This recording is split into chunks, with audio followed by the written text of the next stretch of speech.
Well, welcome everyone. Today we are here with Jodie. She is a sales aficionado, for lack of a better term.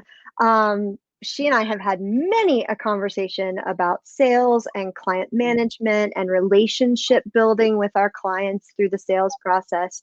And so I thought it was extremely important to have her on, especially as we head into a new year with all of these crazy changes that have happened through 2020. And so, Jodie, can you tell us a little bit about like your background and what you do and where you come from? And for everyone that's joining us, we're doing a full Q&A. So go ahead and start putting your questions in the chat, and I'll let her introduce who she is, and then we'll turn it over to questions. I'm really excited. Well, first of all, thank you for having me. I'm honored to be here. This is very exciting. Closing out the year, and I know you've been working hard on these events throughout the year, thank you for letting me be a part of it. Of course. Introducing myself, I'll give you a quick little background. I came out of the music industry, which I have found rather quickly that so many people in the WordPress space, particularly, and in tech, generally speaking, have a musical background in one capacity or another. And so that's been really fascinating. So that's really where I got my start. But I quickly learned that I enjoyed the tech space a lot more, but I had all these skills that didn't necessarily fit into the coding world or the design world. I was never great at either one of those skills. I leave that up, to the people that really specialize in those areas.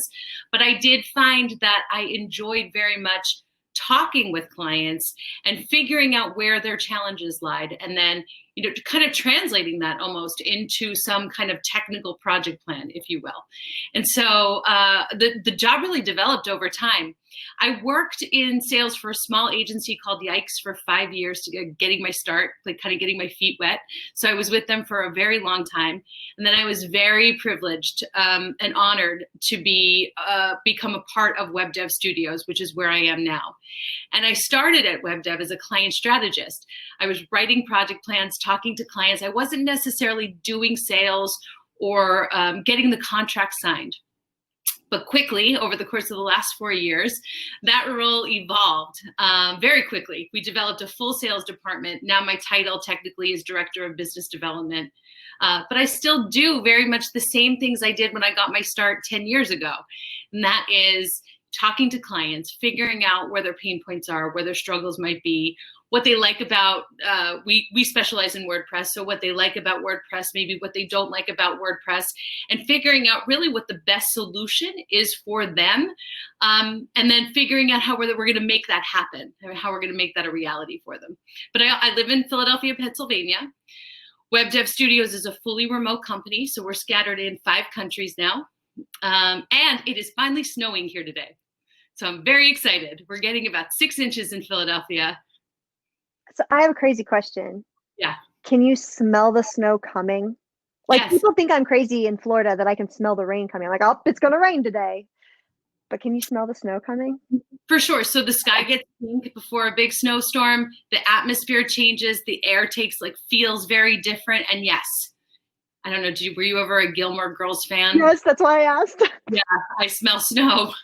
That's what the one character says all the time. But it's true. You can absolutely tell it's coming. So this is the first snowfall of the year right now, happening right now. Oh, I don't understand what that even feels like, being in Florida. It never snows here. I love it. Well, we've already got a question that has come in, so I'm going to go ahead and ask. Laura would like to know, how do you keep your holiday greetings or client gifts stand out when clients are receiving greetings and gifts from everyone?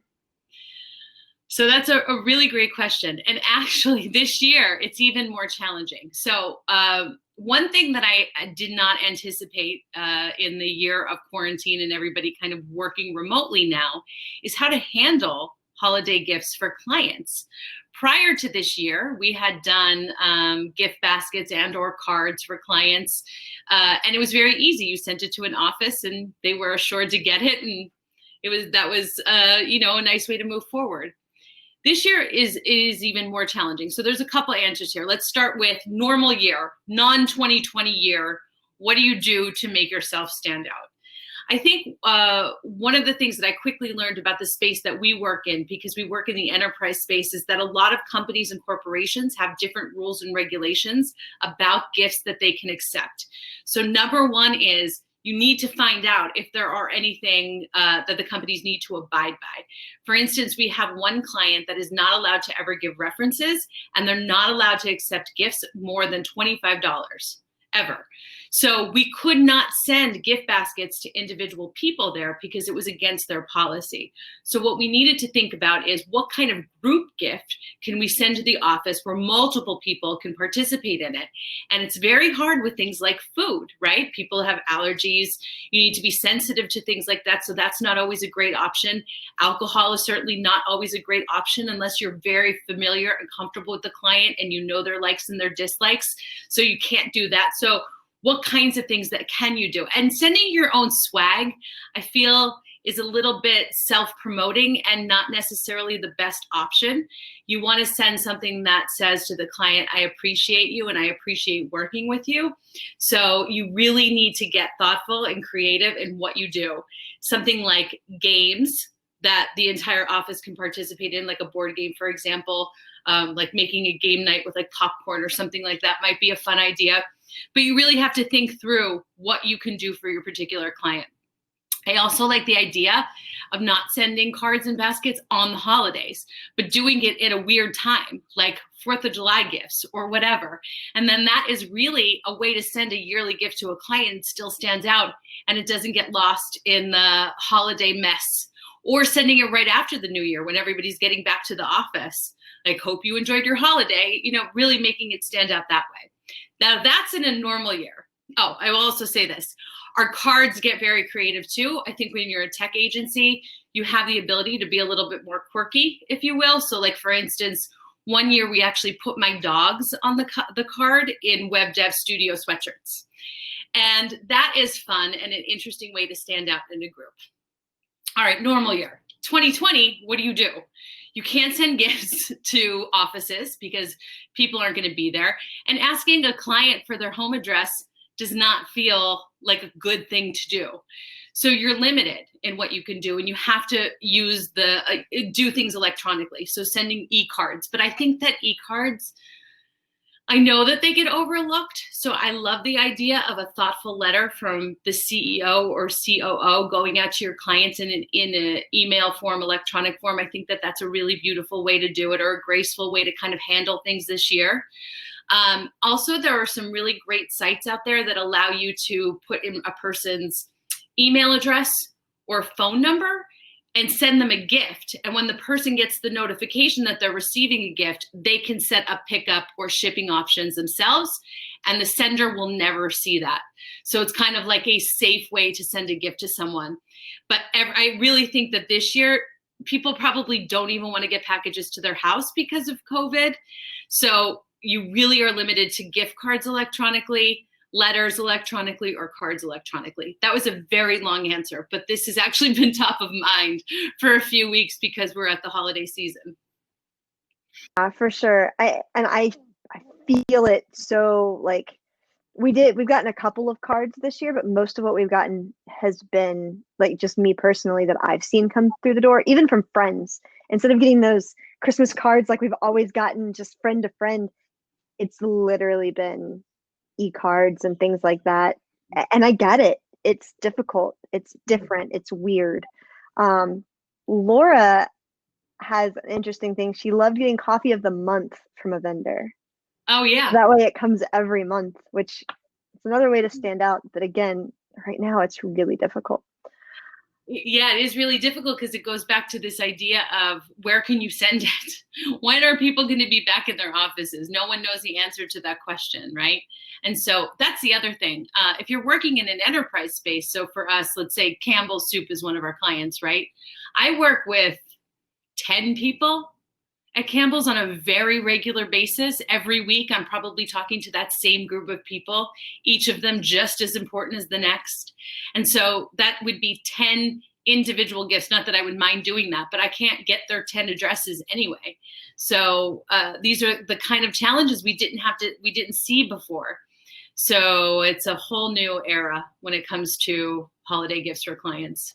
Do you keep notes on the clients in like a CRM or anything like that? That is like, okay, well, I know Susie absolutely loves M&Ms, and I know that so and so mentioned in passing that they have a dog, and so I'm going to send them, dog treats if you happen to have their personal addresses for some weird reason.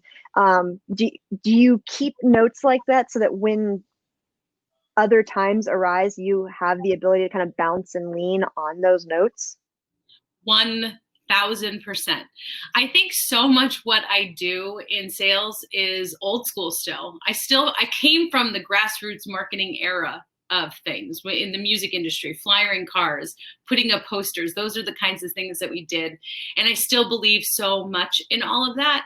So finding out those things that will help you set you apart from everybody else. You learn about your clients and about what they like and what they don't like. Do they have kids? Do they not have kids? Do they like dogs? Don't they like dogs? Who's their favorite sports team? And I've sent things like somebody hears I'm from Philly, the automatic response is, oh, Philadelphia cheesesteaks. So, okay, guess what you're getting in the mail tomorrow? 4 cheesesteaks delivered to your house. I've done that before too. Just because you want to do things that are unique and clever. But not only that, those pieces of information that you learn about your clients are vital, one, in relationship building, but two, you want to reach out to clients on a regular basis, but you don't always want to be like, did you sign the contract? Did you read the proposal? Did you sign the contract? Did you read the proposal? That's annoying. It doesn't get anyone anywhere. But if I know that, let's say for one of my clients, Sandy, you like M&Ms, right? My email to you, just to stay top of mind without bringing up a contract or a proposal, would be like, I saw M&M is building a new factory in Philadelphia. I read it in the news. Here's the article. Thought you might be interested in it because I know you love them. Hope you have a great day. Bye.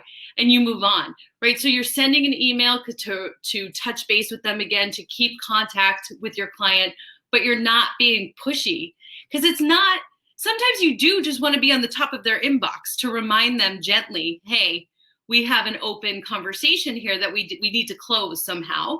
But you saying it over and over just feels pushy. It doesn't feel comfortable, and you don't want to establish the relationship that way. So finding those little interesting things about your clients helps in so many different areas. Laura asked, what CRM do you use and do you like it? Also a great question. I've tried a few. So we used to use, it was called ProsperWorks originally, and then they switched the name to Copper. And I think it's actually still called Copper. We used that for a while, and it had a lot of things that I liked. But over the course of the last year, we just switched to HubSpot. So I'm using HubSpot now, which I find like a lot of people are using. And I do like it. I think the secret or the key to any CRM is taking the time and spending the money to have someone help you set it up correctly based on your own operational workflow. Out of the box, I don't think that any CRM is perfect, and it's not always going to match what you need. And then that's what I think causes frustration, and people stop using it. And so it doesn't become really an effective tool. But if you take a step back, hire a professional to kind of walk through and map out how you need to use it and set it up to match out that planning that you did. Very much like creating a website, right? Like you need a technical product, you need strategy, a project plan, and then implementation to get it right. I think that you could be much more successful using your CRM. So I like HubSpot, but I like it because we invested time to set it up right. Yeah, absolutely. And I know I've worked at several agencies throughout my time, and we've always had to fully customize the CRMs, and nothing is out of the box ready to go. Nothing. And I feel people, that's really what causes gives CRMs a bad rap, because people think it's just plug and play. It is so far from that. For sure. So Laura wants to know, when you're in an RFP situation where you're pitching with a variety of other companies, what are the questions that allow you to stand out? That's a really great question. So there's a few. I find I'm very comfortable in a room of people pitching a proposal that we've created. I love that. That's my absolute favorite part of the job. And in fact, I'm going to digress a little bit here, but one of the things that I found most challenging about 2020 was not being able to be face-to-face or in front of clients. And that, for me, was really, really hard. And I had to figure out how to deal with that quickly. All right, so having said that, when I'm in a room, I'm not shy. So I want to know, okay, in 6 months or 12 months after the project is complete, what are the metrics that you're going to be looking at that will tell us that this was a successful project? Because I want to start looking at those metrics now so we can compare them in 6 months, in 12 months, in 18 months. And then we can say whether or not this project was successful or not. I'll also say things like, what would prevent you from moving forward with us today? I have no problem asking that question, because I want to know what they're thinking on that spot. Is it money? Is it time? Is it, did I not clearly represent the capabilities that we have at an agency? So asking a question like that is completely acceptable. Also finding out in an RFP process, who the stakeholders actually are. Like, who is really the decision maker? Are we working with a board? Are we working with a committee? Or is there really one person behind the scenes that ultimately is going to make the decision? And then also, to stand out, I think people get hyper focused on wanting to provide an estimate for a client. For me, when I start talking to a client, that is not the goal. I want to figure out, what do I need to do to get you to a technical project plan? That's how I think about it. Do I need to do strategy only first to figure out how we're going to move forward here? Do we need to do a consultation with maybe the design team? Do I need to bring some engineers in? And however, the question I'm asking myself is, how do I get to a project plan of some kind? And the estimate is in there along the way, but that is not my goal. And so when I'm talking with a client, I'm figuring out how I need to maneuver them. Some people are very, very clear, right? They're completely clear on what they need and what their expectations are. And you can pick up that information from there and move forward. Other clients are coming to you and they are, they think that they have ideas, or they know just enough to be dangerous. And putting them right into the project lifecycle is not really going to be helpful to anyone. So sometimes it's strategy, sometimes it's consulting, sometimes it's a design phase, sometimes it is going right into the project full force, sometimes it's a retainer. But I'm always thinking ahead like that and not focusing in on, I have to give you a proposal. I totally believe the proposals are garbage, right? We know when a client gets a proposal, what do they look at? The price and the timeline. Everything else is going to happen. The rest of the sale is happening in my conversations with them. So if I make the proposal the goal, I've already lost. So I can't make that the outcome. The outcome is, how do I get you into some kind of successful project?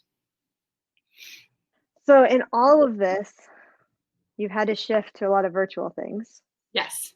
So how do you engage with your clients through video calls, where you used to be able to sit in a room? And I mean, like, you can't bring the box of donuts or the bagels or the coffee or any of that anymore. So how do you have that high engagement without being able to do those traditional things? Yeah, it's very hard. And I'll be very honest with you, going into 2020, when this all started, I didn't necessarily know what to do. It's not that I had not done Zoom calls before, but it was that I always knew I could meet them in person at some point, right? So it was a different feeling. When that was taken away, when the world said no more meeting in person, you're going to have to do everything on a computer, I actually panicked a little bit, because I thought, there's a real Zoom fatigue is a real thing. Everybody's like doing Zoom calls all the time. What am I going to do to make people engaged or feel part of this conversation? So one, I shortened all the meetings. That was number one. I'm not going to keep anybody engaged more than 30 minutes. I learned that very quickly. So any call that I was doing from a sales perspective, this is not strategy or technical, it was 30 minutes tops. If I did it any more than that, I was going to start to lose them. So that was number one. Number two, we started with icebreakers in conversations. I didn't call it that for the record, but mentally in the back of my head, I wanted to start the conversation off with something that was a little bit lighter. And that was, that would help me kind of bond with the client a little bit more than just kind of jumping right into business. And I do that in person, but I hadn't really translated that to doing it in virtual calls, but I found that it had to be really important. Third, camera on. If your camera's not on when you're talking with a client, especially in the sales process, you probably have already lost two. That's, I think, really, really, really important, because you need to see their reactions to the kinds of things that you're saying to get a good read on that particular client. The other thing we started doing more of was slide decks, so that it wasn't just me endlessly talking to a client, that I could pull something up on the screen that was fun. And, you know, you've seen me speak before. I always do stupid things like throw a picture of my dog in the middle of a slide deck just for like a comedic break for 2 seconds, because I think that you need that and you want to kind of shock people a little bit to keep their attention. So I still do those things all the time, where I'll like throw in a random photo of Frankie or Aria being silly, because people can take a moment and just, it humanizes the presentation a bit. So those are some of the things that I have been trying to do.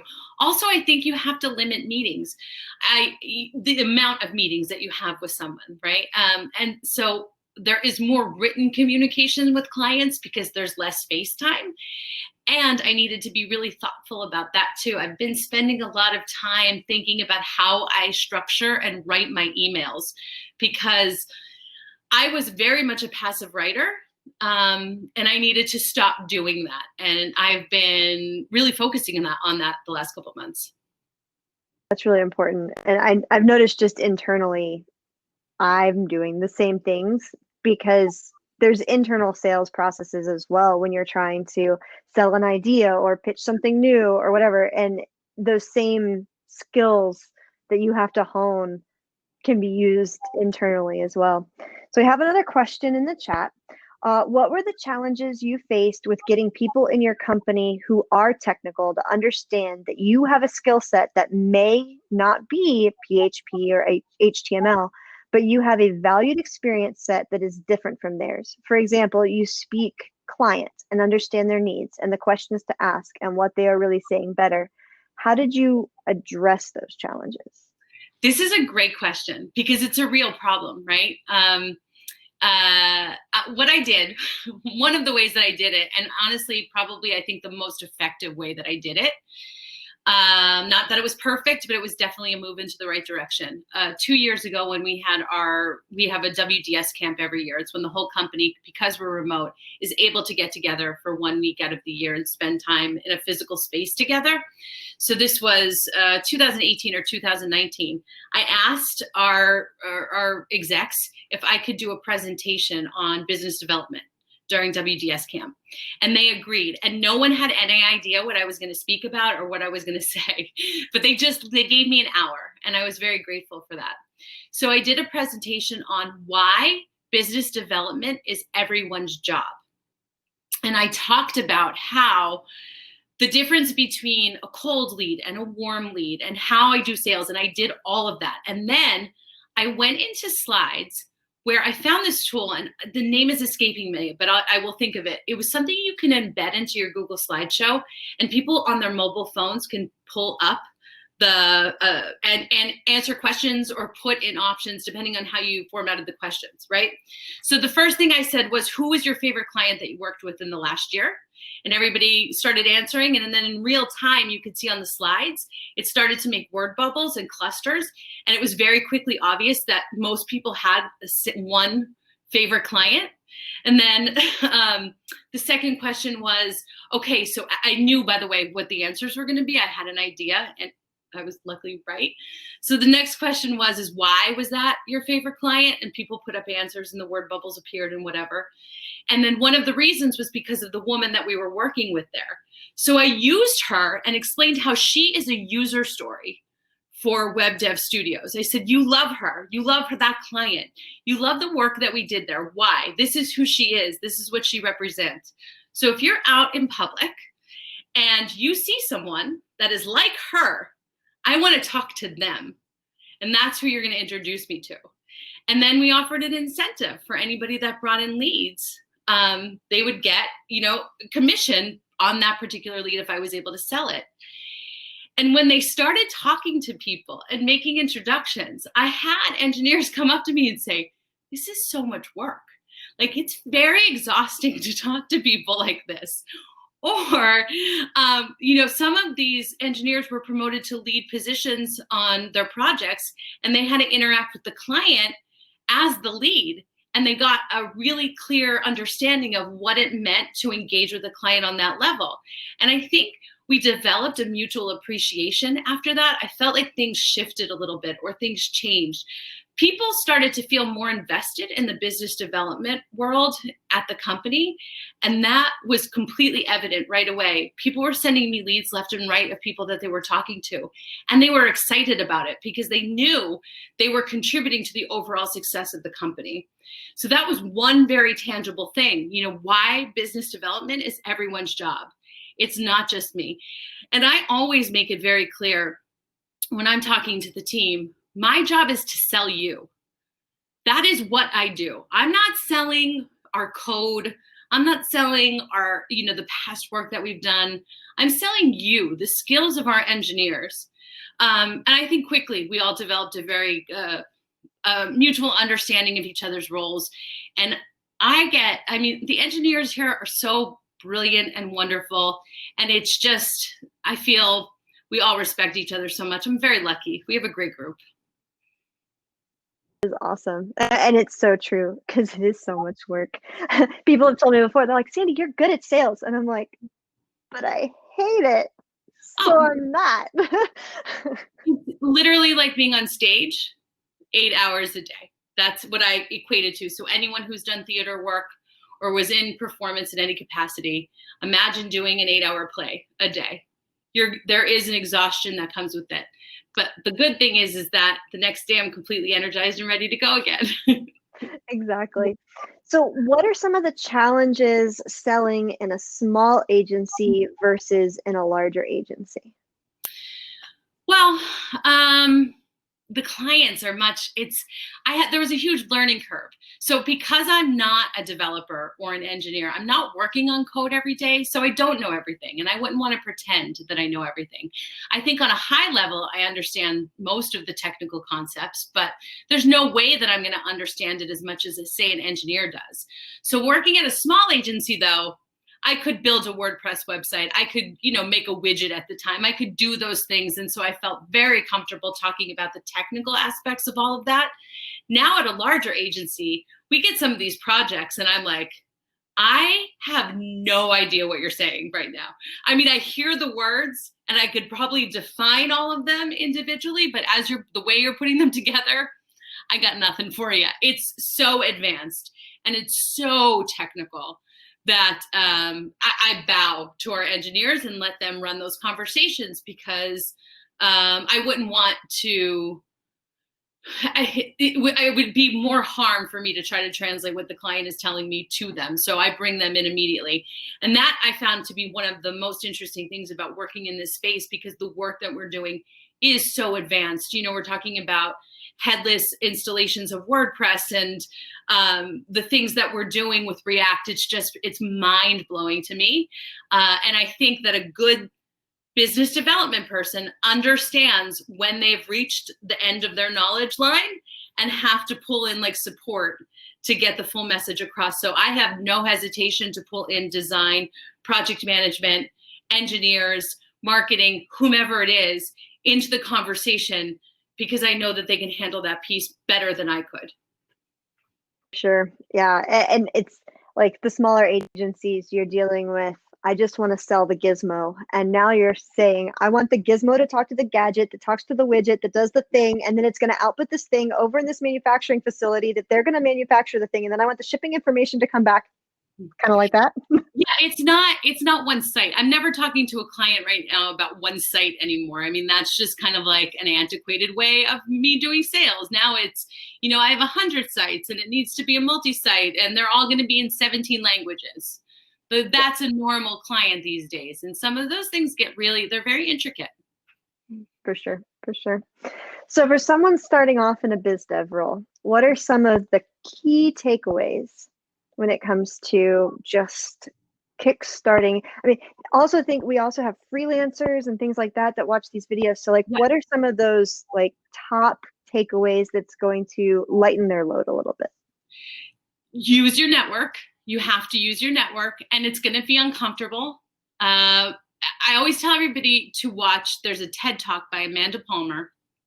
It is the art of saying yes, or something like that. It's called. It's the art of yes, or whatever. And she talks about having to ask people. She was a musician. She was the lead singer of Dresden Dolls. Anyway, so she talks about asking people for money and how uncomfortable it used to be, and how she realized that people just wanted to help, right? So I think that when we're in a sales role of any kind, what makes it uncomfortable is the money piece, right? So if Sandy, if you needed something done, like let's just use a simple example, you needed your lawn mowed, and you knew I had a lawnmower, and I said to you, hey, I can help you mow your lawn. I'm going to bring my lawnmower over and I'm going to do it. You would probably feel grateful that I was helping you with this one particular problem, right? Absolutely. Now, I said to you it's going to be $100. All of a sudden, it's weird, right? Now that there's a financial exchange involved in it, things get a little weird. But the thing is it's not weird, because it's the same thing. You have a problem, I have a solution, I'm going to help you. And the way that that's going to be reciprocated is through some kind of financial arrangement, whatever that looks like. And so once you start, I think, to think about sales in that way, it gets less awkward to have those conversations with people who are going to give you money. You also have to believe that you're worth it. In my situation, I know that our engineering team is worth it. They're worth every penny. And because of that, I have no qualms asking people for big budgets, because I know once they get to the engineering team, all of that value is going to be demonstrated. So you have to believe that you're worth it. You have to use your network, because word of mouth, and I know everyone says this, and this is, you hear this all the time, but it is your number one marketing source. And so go to your friends, go to your family, have them spread the word for you. Even in my space, I've used my network. I get on LinkedIn, people that I've met in the past that might work at a company that I would love to do work for. Hey, I know we haven't talked in a while. Grab a cup of coffee or whatever. Make it worth their while. They're giving you their time, right? And that needs to be reciprocated too. But you have to use your network. So get over the awkwardness, ask for your worth, and use your network. That is awesome. Laura, we have more than one Laura on today, by the way. So this isn't all the same Laura. Laura says, you talked about LinkedIn. How much time do you spend there? That's also a great question. I hate LinkedIn. I'm going to be the first one to say it, right? It's not my favorite place to spend time. I'll be very honest. I did not manage it correctly from when I started my page, and now it is inundated with a bunch of spam messages, and I don't feel like it's as productive as it needs to be. And I probably should take some time and do like a good house cleaning on it. But so I don't hunt so much on LinkedIn for things, but I do use it to reach out to people in a professional capacity. If I have their personal email or their personal number, I usually will do it on LinkedIn first, just as a courtesy, because it is for professional reason, and see if I can get a response there first. That makes sense, for sure. Are there any books you can recommend on the subject? Yes. My favorite sales book is not a sales book at all, actually. But I think that everyone should read The 4 Agreements by Don Miguel Ruiz. And the reason that I always say this to people, it's because, so one of them, for instance, one of the 4 agreements is be impeccable with your word. And it's about understanding that everybody else has their own life too. These are the basic fundamental principles. If I can live by those 4 agreements, on a daily basis, then I feel like I've really done the best that I can with my particular position. And, I feel like a decent human at the end of the day. So for me, that's the most important thing.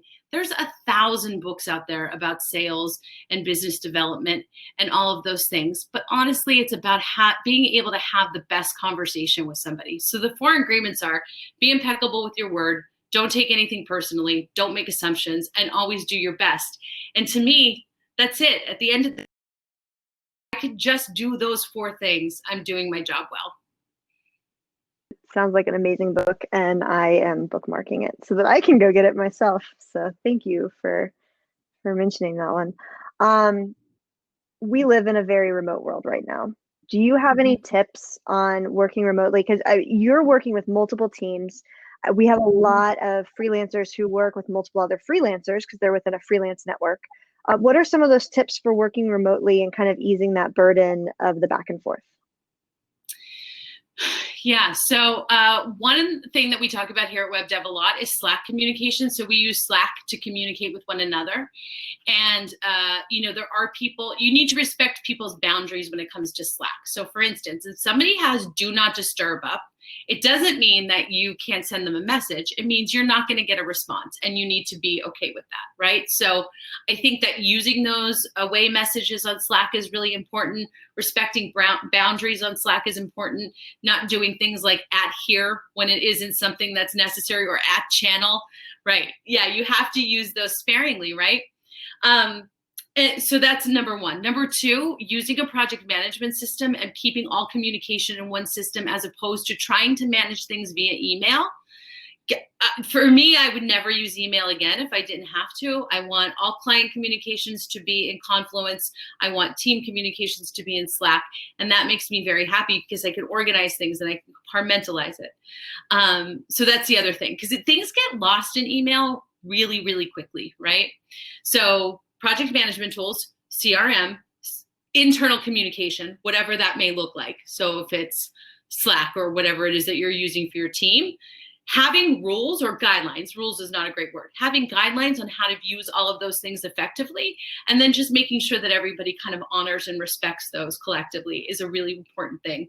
The other thing that I learned this year, which is to me probably really fascinating, was I had a spare room upstairs in my house and I never used it. I would always take my laptop on the couch and I couldn't feel comfortable in that room. And I'm not recommending everybody do this. I'm just telling you what I did. And so I talked to a feng shui expert, and she said, that's because that room is not your creative place. It's not your creative space. This is. And she told me where in my house to move my desk, and it happens to be in my dining room. And I just said, okay, I'm going to make my dining room table my desk. And that's what it's going to be like. And I have worked here every day consistently, and I feel so much more productive. My whole point in saying this is, I think sometimes we try to fit a circle into a square. If a space or a tool is not working for you, just accept it and move on and find a better solution so you can get comfortable with your particular space. If your webcam isn't right, get a new one. If you have to get a larger monitor because you're like me and you're at that age where your eyes are not as great as they used to be, get the bigger monitor. Set yourself up for success. But don't struggle through a particular situation just because you think that you have to. There are better options out there. And be true to yourself. If you have to make an adjustment, do it, because you will be more productive in the long run. You mentioned Confluence. Is that the project management system that WDS uses?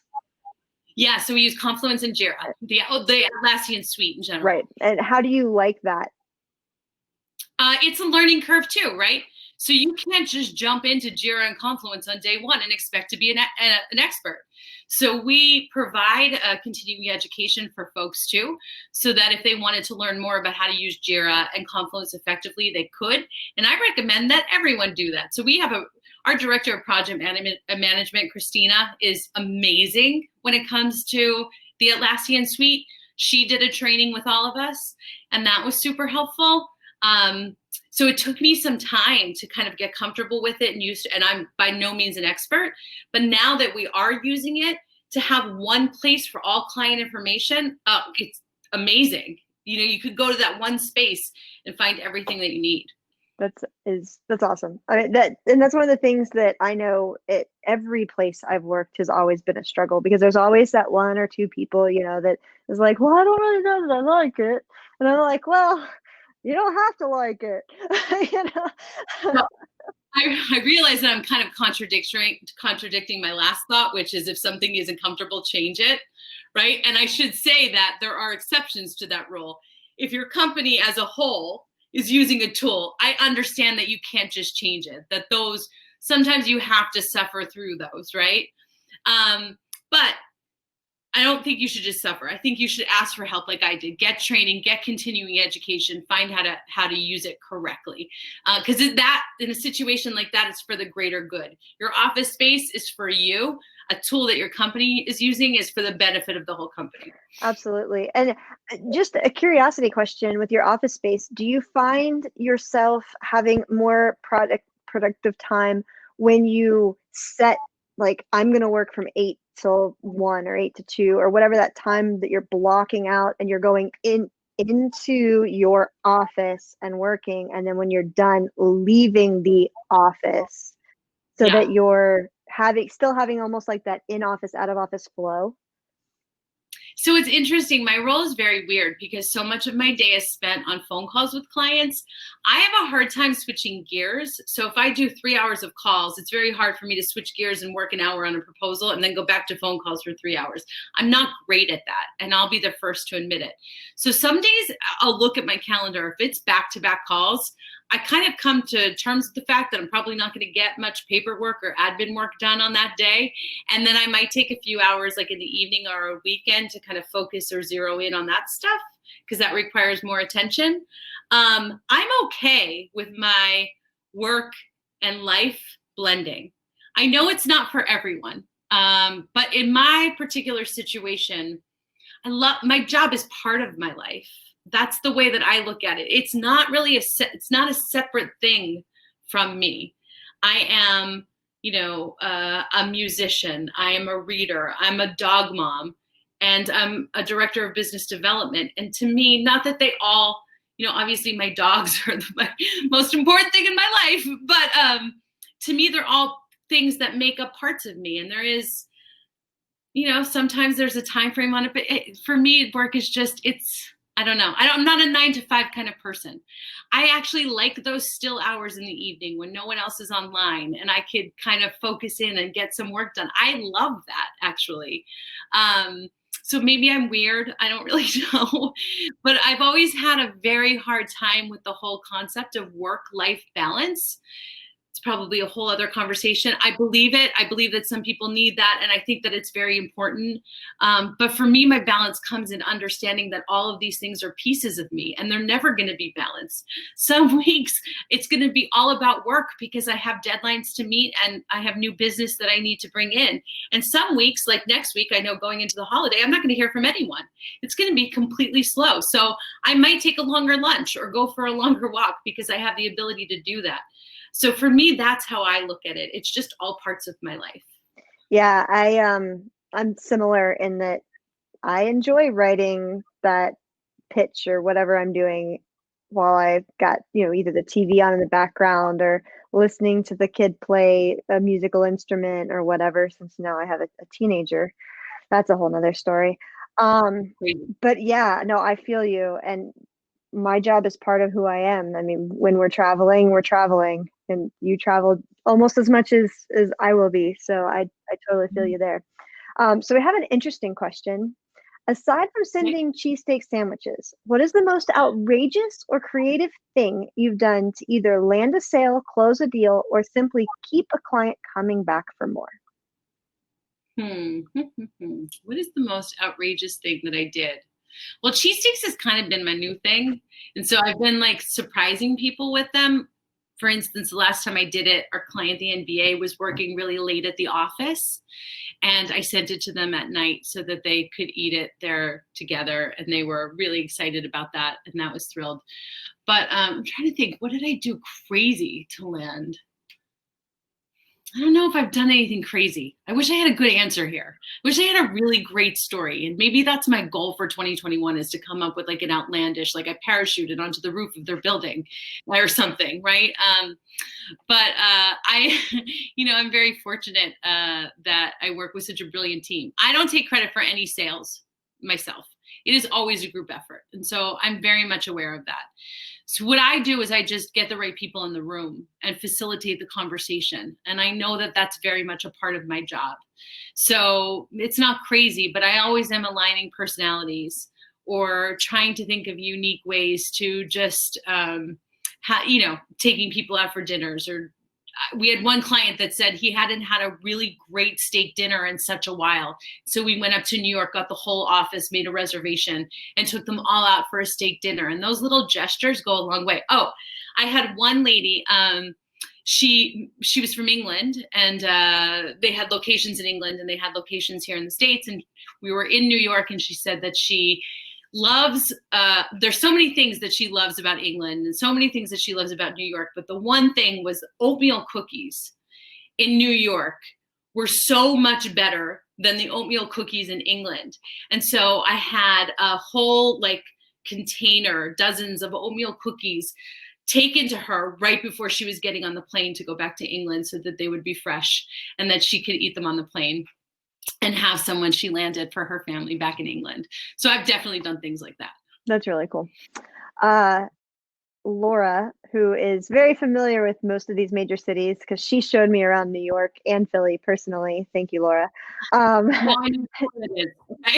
She said, fun fact, insomnia cookies is around nearly 24/7 in most cities, and you can get cookie or ice cream sandwiches delivered. And that is very true. In fact, we just got a second one here in Orlando. So I finally have one maybe 10 minutes from my house. It is a very tempting nighttime snack, let me tell you. No, they deliver them on the bike, and when you get them, they're all nice and warm. And if you get them with ice cream, it's even better. They're delicious. Yep.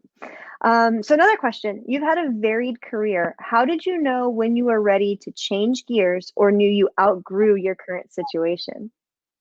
So I am one of those people that very much believes I'm guided into the different things that I do. I feel I've obviously made choices and decisions, but my life just unfolded, I felt like, before my eyes without me even really understanding what was happening. So even though I was doing music, at one point, my business partner at the time in our record label said to me, this was 2005, 2006, he'd said that, our artists were going to need websites. It was going to be a very important part of their career because everybody at the time was on MySpace.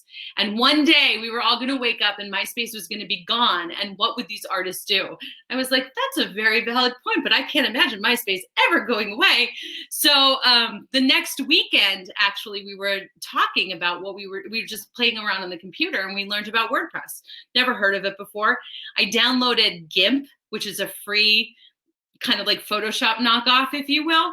And I downloaded WordPress and I started trying to learn how to do this through online tutorials. And then I ended up building our artists WordPress websites for them, for their careers, right? So that was my first kind of like introduction into the tech space. So then in 2008, when the music industry started to take a really significant turn and online music was becoming the thing and revenue was getting hard for any small record label, times were really challenging and really tough. I was looking at maybe getting a part-time job somewhere just to supplement with some income.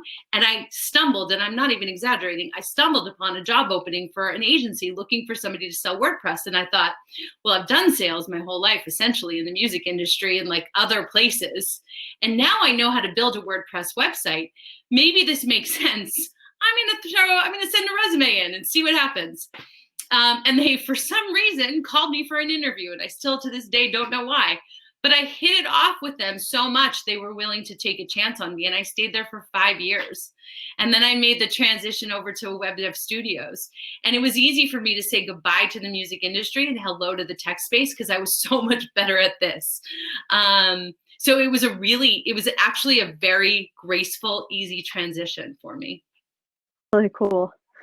But I love how things like that and how, some people say it's the universe or whatever, but no matter what it is and what you believe, it's really cool to see that things just kind of come together. It happens for a reason. Mm-hmm. So I have one final question, and then I will let you get back to your very important, very busy life and I thank you for all of your time and everything that you have given us. But what do you do on those times when people just stop responding? So I have a little rule. Until they tell you to stop reaching out, don't. That's it, right? So if somebody does stop responding to me, it doesn't mean my cadence of communication with them is going to change in any way. It just means I need to switch it up a little bit. Back to what we were talking about earlier. If I have some facts about them that I think are interesting, I'm going to go digging for articles or something relating to those particular facts so I can reach out with them without talking about the sale. Or I might, Brad and Lisa, our CEO and our COO, they often do a lot of podcasts, write a lot of books, do things like that.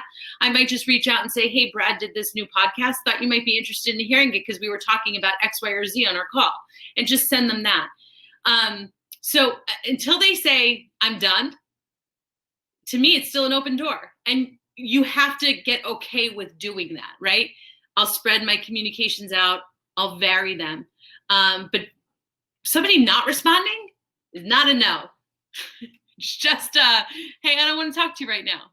So I'm just going to adjust the way that I'm reaching out for the time being. Now, having said that, I think after you do this job for quite some time, you start to just get a sense, a gut feeling of people who are serious or who aren't. I couldn't teach that to anyone. I think that that's just something you develop over time. And so I do listen to that too. There are people where I'm like, this person's probably never going to respond to me, so I'm going to just, not do this anymore. But you have to know the difference. That makes sense. Well, thank you so much for all of your time. Is there anything that you want to leave us with, either something that, like a webinar you're going to be doing, or anything else that's exciting coming up, or anything else? I would love to give you a full list of things, but obviously this year has made things a little bit different. So my big plans for the evening involve playing in the snow and drinking hot cocoa. But having said that, on Twitter, it's Jodie, Jodie _Riccelli. And I would love for people to reach out and ask questions and just, engage with some conversation. Please hit me up on Twitter. I would be happy to, talk more about any of this. And also, if you need more book recommendations or you just have questions about business development, that is going to be the easiest place to reach me. But I'd love to talk about this stuff. So I'm happy to talk about it at any time. And Sandy, thank you for having me. This was a lot of fun. Of course. And all the links from today, the books, the TED Talk, her Twitter, all are in the chat. So make sure you grab those before you take off. Jodie, again, thank you. And have a very happy holiday. You too. Happy holidays to everyone. Happy New Year. Here's to a very prosperous and successful 2021.